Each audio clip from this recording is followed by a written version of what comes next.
Au petit matin, il fait sombre encore quand Marie part avec ses herbes et ses parfums pour embaumer le corps de l'homme qui a bouleversé sa vie.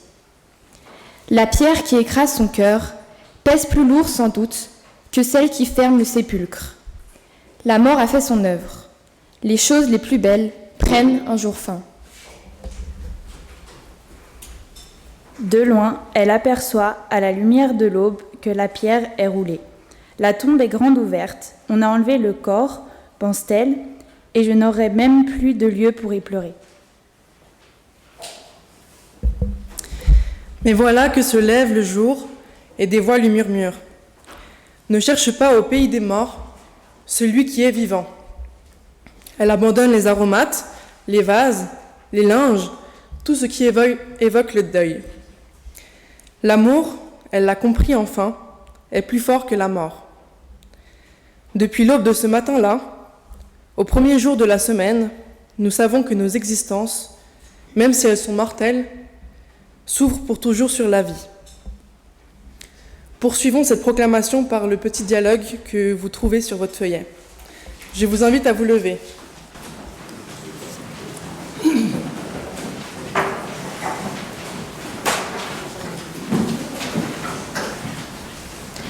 Christ est ressuscité. Il est vraiment ressuscité. Alléluia. Voici le jour que fit le Seigneur. Jour d'allégresse et jour de joie. La pierre du tombeau a été roulée. Il est vivant, ressuscité. Christ est ressuscité. Alléluia. Il est vraiment ressuscité. Alléluia. Et je vous invite à chanter cette joie de la résurrection au numéro 314.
La grâce et la paix nous sont données en abondance de la part de notre Dieu trois fois saint, le Père, le Fils et le Saint-Esprit, un seul Dieu éternellement béni, vers lequel nous nous tournons ce matin pour recevoir une nouvelle fois la force, l'espérance, l'amour, la paix dont nous avons tant besoin. Oui, bienvenue à chacune et chacun d'entre vous en ce jour si particulier, en ce dimanche de Pâques. Bienvenue à vous, nos fidèles paroissiennes et paroissiens, et bienvenue à vous qui êtes ici en visite, de passage, ou peut-être pour la première fois soyez tout particulièrement les bienvenus dans cette maison de prière qui est la vôtre. Ensemble, nous sommes venus pour louer Dieu et nous réjouir de sa victoire sur la mort. Nous prions. Encore une fois, nous sommes venus, Seigneur, encore une fois pour chanter Pâques avec obstination, pour défier avec toi les forces des ténèbres, pour crier et pour croire encore que la nuit ne peut t'empêcher de faire lever la lumière. Nous sommes venus pour cueillir l'espérance auprès de toi, pour trouver la joie qui se lève et se maintient au milieu des doutes et des peurs, pour prendre auprès de toi la joie qui surgit, qui tient bon face aux conflits et aux difficultés, pour recevoir de toi la vie que rien ne peut écraser, même pas le fardeau de la mort. Nous voici donc, Seigneur, pour te regarder à l'œuvre, toi, notre Dieu, Seigneur, qui en ton Fils est venu pour que le poids de nos croix de deuil, de souffrance, de péché, soit allégé. Toi dont l'unique travail, toi dont l'unique occupation depuis le commencement consiste sans relâche à relever la vie pour l'éternité. Amen.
À celui, à celle qui est écrasée par les soucis, assommée par les responsabilités, terrassée par la fatigue ou le doute, abattue par la maladie ou la mort, à celui-là, à toi, à moi, Dieu dit, sors du tombeau, relève-toi, marche comme un enfant de Dieu, comme mon enfant. Amen. Préparons-nous maintenant à entendre la parole de Dieu. Seigneur Jésus, la joie de Pâques a mis du temps à se frayer un chemin dans nos cœurs. Des disciples encore paralysés par la peur et la stupeur. Il a fallu des gestes, il a fallu surtout ta parole pour que la joie les envahisse comme la lumière du matin.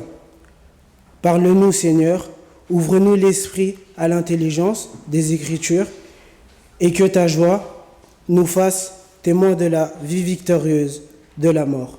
Amen.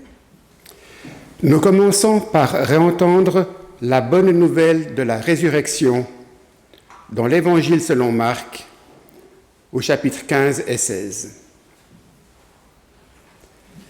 Déjà, le soir était venu, et comme c'était un jour de préparation, c'est-à-dire une veille de sabbat, un membre éminent du conseil, Joseph d'Arimathée arriva. Il attendait lui aussi le règne de Dieu. Il eut le courage d'entrer chez Pilate pour demander le corps de Jésus. Pilate s'étonna qu'il soit déjà mort. Il fit venir le centurion et lui demanda s'il était mort depuis longtemps.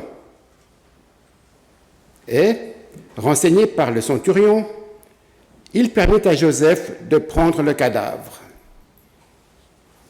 Après avoir acheté un linceul, Joseph descendit Jésus de la croix et l'enroula dans le linceul.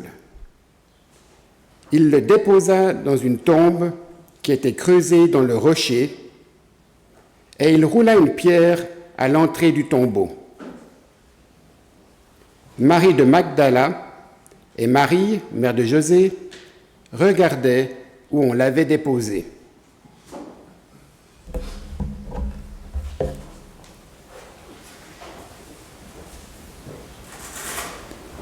Quand le sabbat fut passé, Marie de Magdala, Marie mère de Jacques et Salomé achetèrent des aromates pour aller l'embaumer. Et de grand matin, le premier jour de la semaine, elles vont à la tombe, le soleil étant levé. Elles se disaient entre elles, « Qui nous roulera la pierre à l'entrée du tombeau ?» Et levant les yeux, elles voient que la pierre est roulée. Or, elle était très grande. Entrées dans le tombeau, elles virent assis à droite un jeune homme, vêtu d'une robe blanche, et elles furent saisies de frayeur. Mais il leur dit, « Ne vous effrayez pas. Vous cherchez Jésus de Nazareth, le crucifié ? Il est ressuscité. Il n'est pas ici. Voyez l'endroit où vous l'avez déposé. Mais allez dire à ses disciples et à Pierre, il vous précède en Galilée.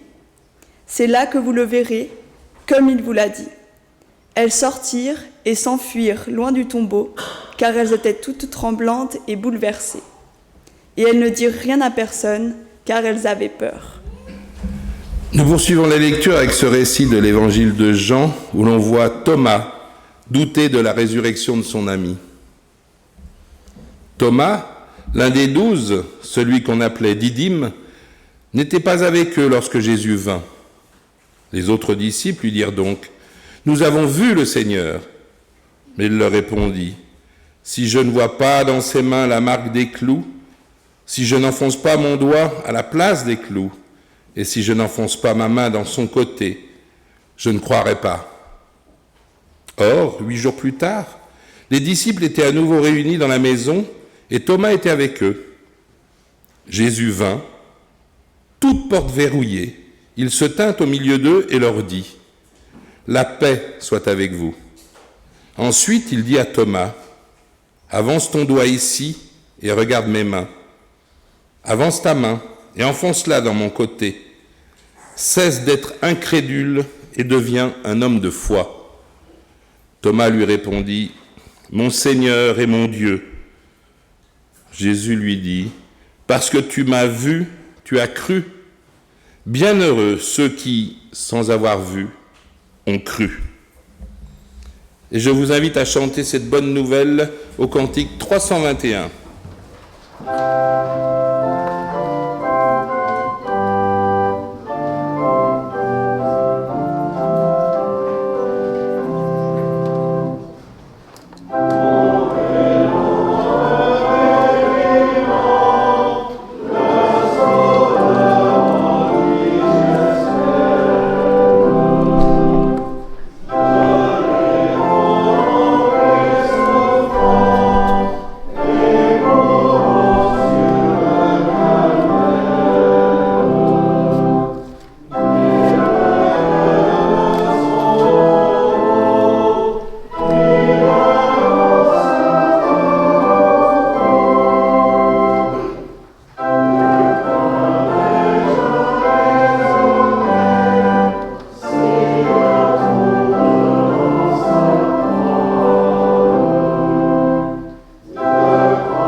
On aime bien la figure de Thomas.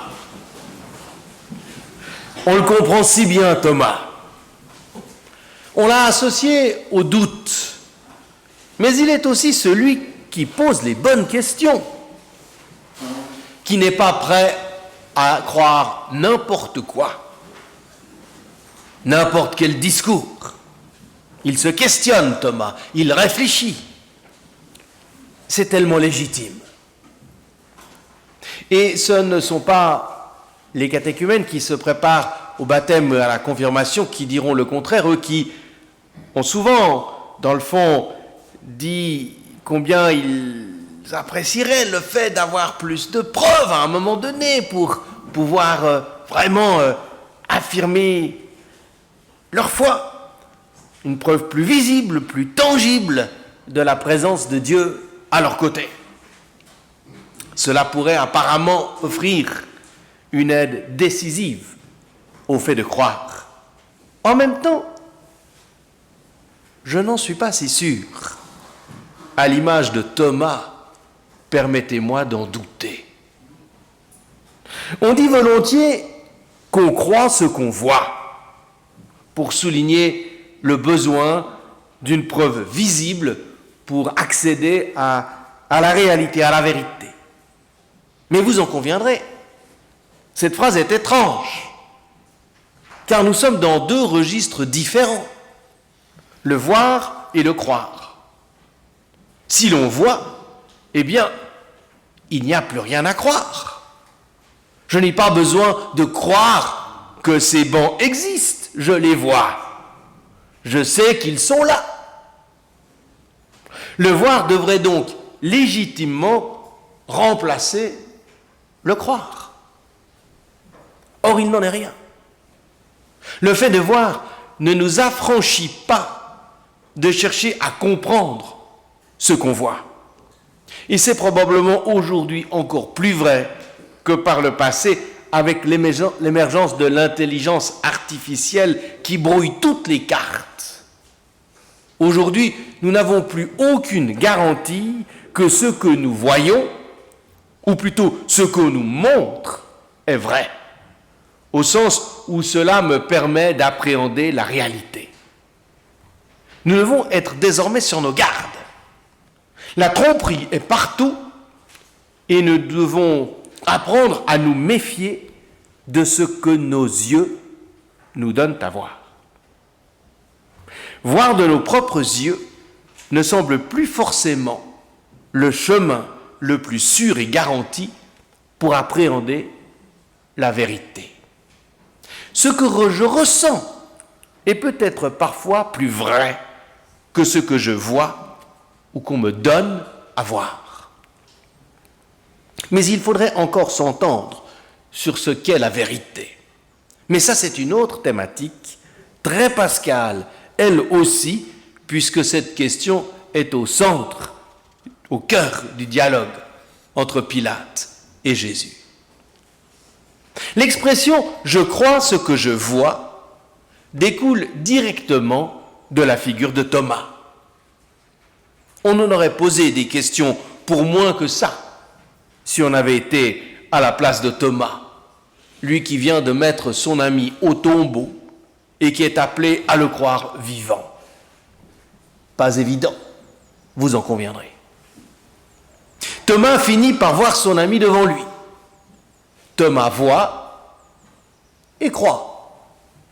Mais ce sont là deux choses, deux mouvements bien différents. Thomas voit son ami devant lui, ses blessures, et croit alors au Fils de Dieu. Il voit une chose qui lui permet de croire une autre chose.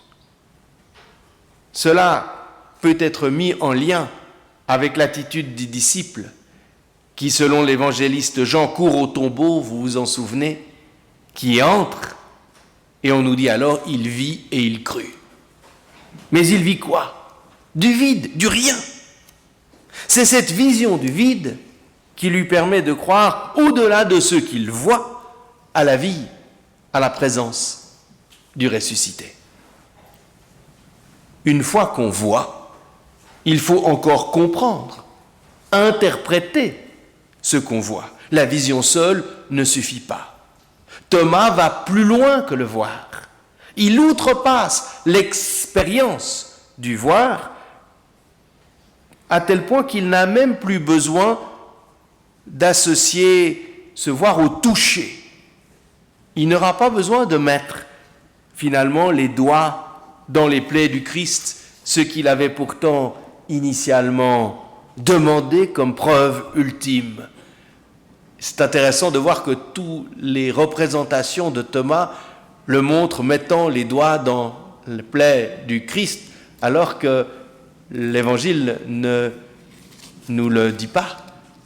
Il s'est contenté de le voir et du coup de croire. Dans ce moment de rencontre, dans cet instant de bénédiction pour Thomas, il s'agit alors plus d'une reconnaissance que d'une connaissance, au sens d'un accès à la vérité. Thomas reconnaît en son ami le ressuscité. Mais l'expérience vécue par Thomas n'est pas donnée à tout le monde, et du reste, l'Évangile le dit bien quand le Seigneur lui dit « Bienheureux ceux qui, sans avoir vu, ont cru ». Beaucoup de choses, du reste, tournent autour de la question du regard ou du visible dans ces récits de la résurrection. On a déjà évoqué le disciple qui court au tombeau et qui, à travers l'absence du corps, se met à croire à la présence du vivant. La rencontre avec le ressuscité dans les 4 évangiles apparaît de manière aussi réelle que mystérieuse. Le ressuscité apparaît à de nombreuses reprises, mais ne devient pas directement visible pour autant. Chez Matthieu, il est dit qu'à l'apparition de Jésus, les disciples eurent des doutes. Chez Marc, il est dit que Jésus reprocha aux disciples leur incrédulité parce qu'ils n'avaient pas cru ce qu'ils avaient vu.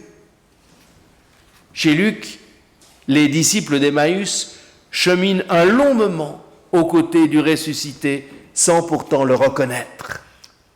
Ce ne sera qu'au geste de la fraction du pain que leurs yeux finissent par s'ouvrir. Chez Jean, enfin, Marie, en voyant le Seigneur ressuscité auprès du tombeau, ne le reconnaît pas et commence par le prendre pour le jardinier.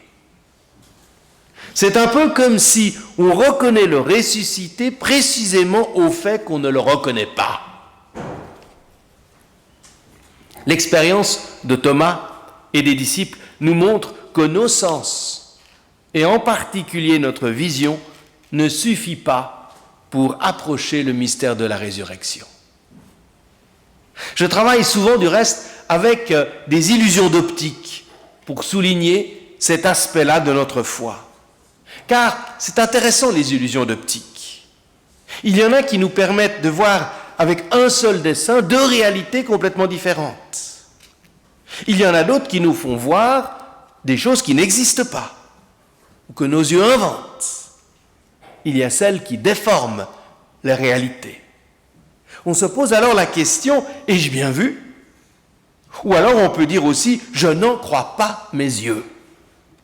Autre expression intéressante qui souligne qu'on ne peut pas toujours se fier seulement à ce qu'on voit. Il arrive même que notre cerveau corrige de lui-même ce qu'il voit dans une recherche d'harmonie et de cohérence.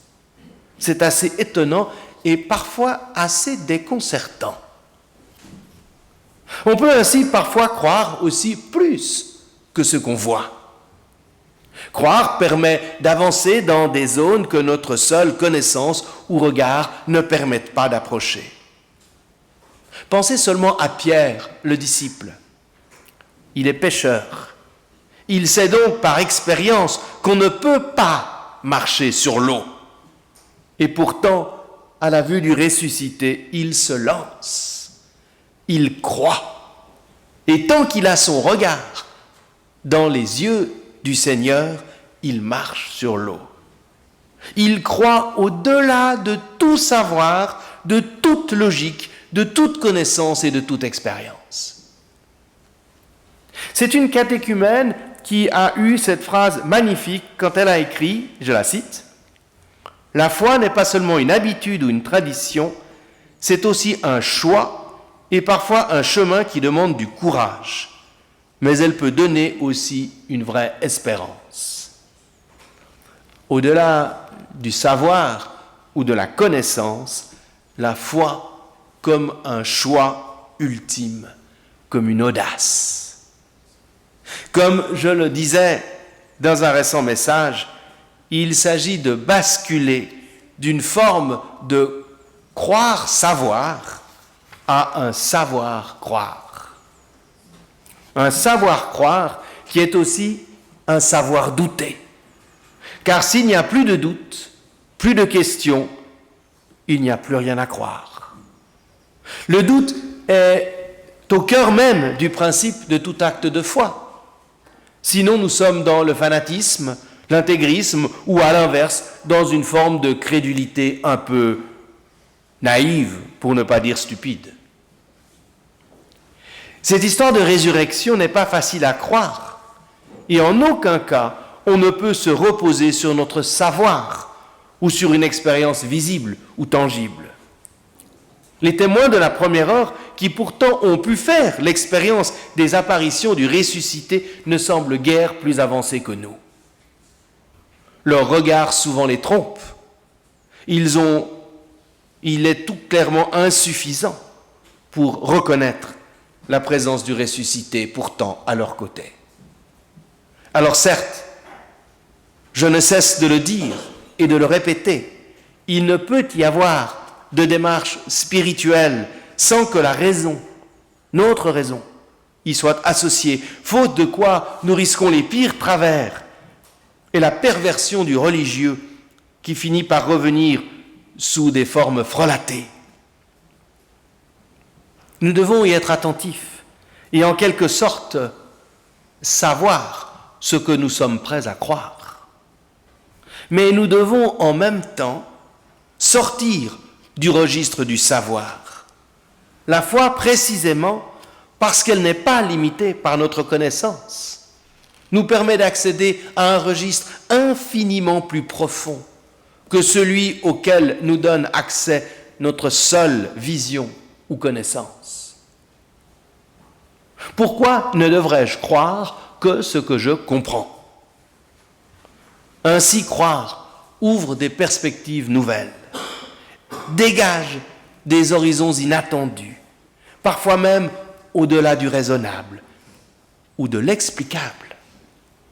Comme le définissait si bien cette jeune catéchumène, la foi est un chemin qui demande du courage, mais elle peut donner aussi une vraie espérance, écrivait-elle. C'est bien là le cœur du message de Pâques. Ouvrir un chemin d'espérance, au-delà de ce qu'on peut voir, comprendre, savoir. Non dans une forme de crédulité naïve, mais dans un choix courageux et assumé. Jamais cette histoire ne pourra être terminée par je ne sais quelle découverte ou connaissance. Elle nous tient toujours en alerte, en suspens. Elle ne sera jamais achevée. Il faut du reste se méfier de toute recherche de confirmation ou d'attestation de preuves qui ferait d'un coup d'un seul perdre tout sens, toute valeur à cette histoire qui doit demeurer mystérieuse. Non pas mystérieuse au sens où elle reste hermétique, mais mystérieuse au sens où elle nous ouvre des voies nouvelles et inattendues. Il ne sert rien de croire en des choses qu'on peut connaître ou expliquer. Il n'y a plus rien à croire. Il s'agit de croire à l'incroyable dans un acte de foi qui ouvre des chemins nouveaux, et c'est bien là le message de Pâques. Ouvrir des chemins inattendus. Pâques, c'est la fête du passage, disions-nous dimanche dernier, à l'occasion de cette belle fête des rameaux. Croire empêche d'adhérer à l'idée d'un horizon bouché. Mais croire ne prémunit en rien des difficultés ou des angoisses. Croire en la résurrection ne nous affranchit pas non plus de l'angoisse devant la mort. Croire ne met à l'abri de rien. surtout pas de nos inquiétudes concernant notre vie, notre avenir ou celui de notre monde qui semble partir à la dérive. Mais croire m'interdit, par choix, de succomber au désespoir. Ce tombeau ouvert au matin de Pâques ne nous donne aucune preuve. Il n'y a rien à y voir. Mais ce tombeau ouvert questionne. Il nous permet de croire que ce qui paraît impossible est parfois possible, que des murs infranchissables peuvent être abattus, que les nuits les plus noires peuvent accoucher de l'aurore, que notre minuscule courage permet parfois de tenir bon, que notre foi hésitante nous donne raison de croire que Dieu, toujours devant nous, ouvre un chemin de vie. Amen.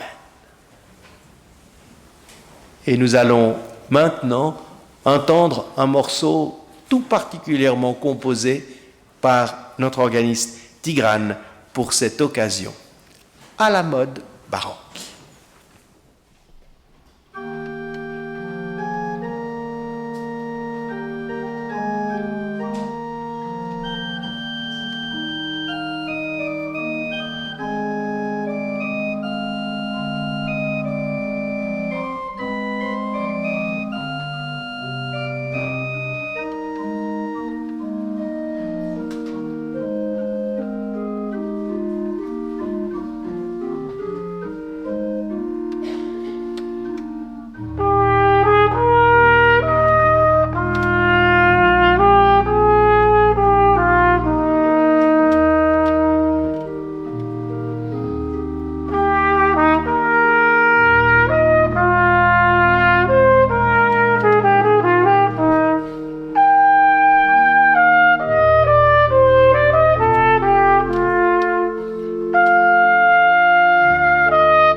Prions pour nous préparer au repas du Seigneur.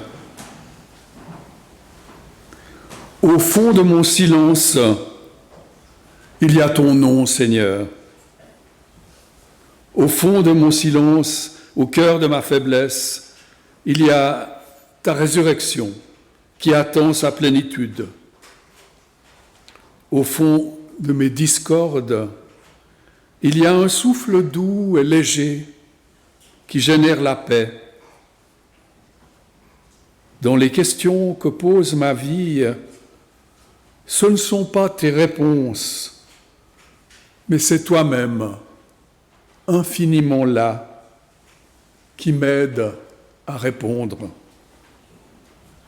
Voilà, je mesure, Seigneur, que je ne comprends de toi que peu de choses, mais largement assez pour me savoir aimer, et c'est pourquoi je m'associe au peuple des croyants qui de tout temps ont chanté ta sainteté. Amen. Unissons-nous dans l'intercession. En ce jour de Pâques, Seigneur, permets que nos prières ne restent pas égoïstes, que nous restions centrés sur nos seules luttes, nos seules peines ou nos seules joies. Élargis nos cœurs. Nous te prions pour celles et ceux que tu nous confies dans nos foyers, sur nos lieux de travail, dans le réseau de nos amis.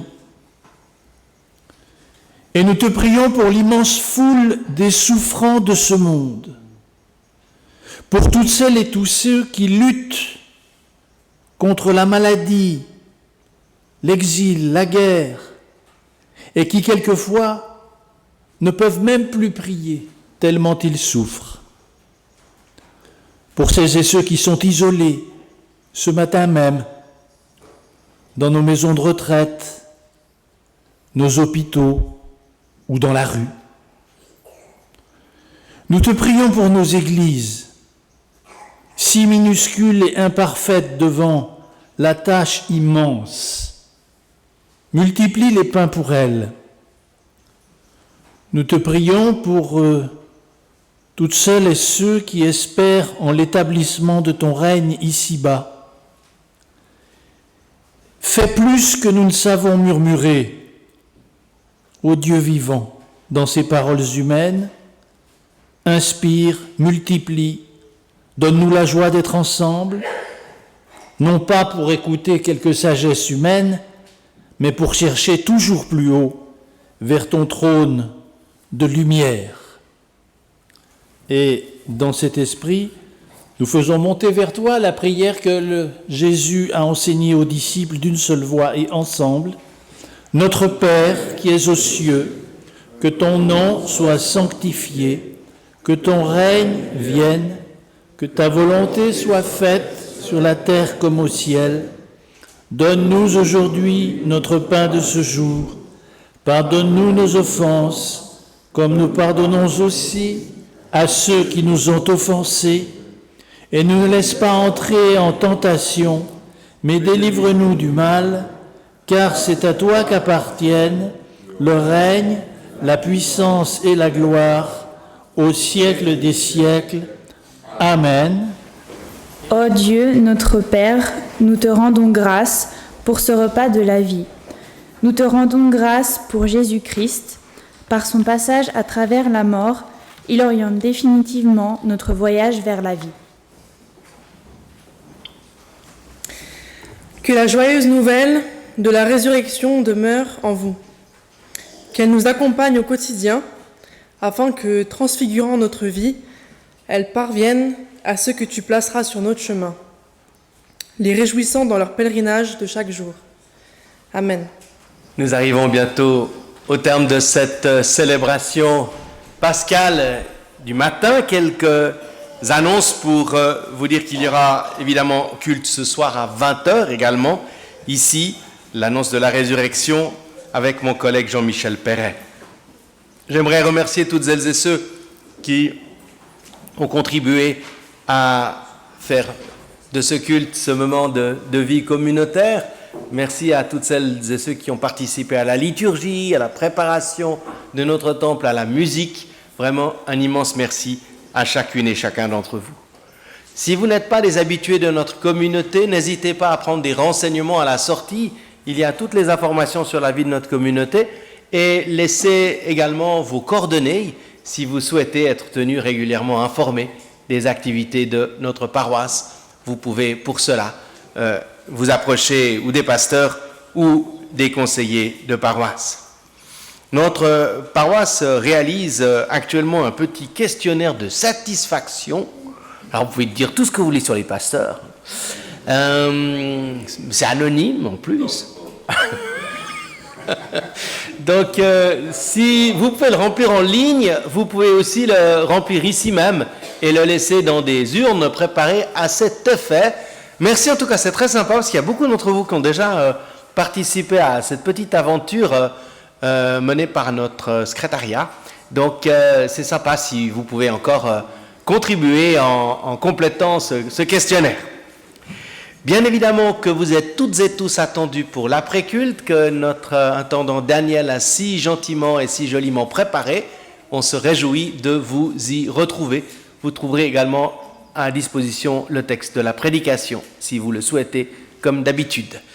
Va être maintenant le moment de l'offrande. Vous pouvez le faire par les paniers qui vont passer devant vous, ou également par Twint, si vous avez oublié votre cash. Et nous chantons le cantique incontournable du dimanche de Pâques. Je vous invite à prendre le numéro 318. Oh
La pierre qui fermait le tombeau a été enlevée. Plus rien n'obscurcira notre foi. Le tombeau est vide, une absence pour dire une infinie présence. Le Seigneur est ressuscité. Le Christ a souffert pour habiter nos souffrances. Il est mort pour nous accompagner jusque dans nos tombeaux et nous en libérer. Il est ressuscité. Il est vraiment ressuscité pour que sèchent nos larmes, pour que le poids de nos croix de deuil, de souffrance, de péché soit allégé, pour que s'ouvrent les portes de l'espérance. Le Seigneur est ressuscité. Il est vraiment ressuscité. Amen. Parce que tu m'as vu, tu as cru. Bienheureux ceux, celles qui, sans avoir vu, ont cru. Que l'amour de Dieu le Père, la grâce de Jésus-Christ notre Seigneur et la communion du Saint-Esprit nous gardent et nous conduisent dans sa paix, avec cette confiance que toujours devant nous, le Seigneur ouvre un chemin de vie. Amen.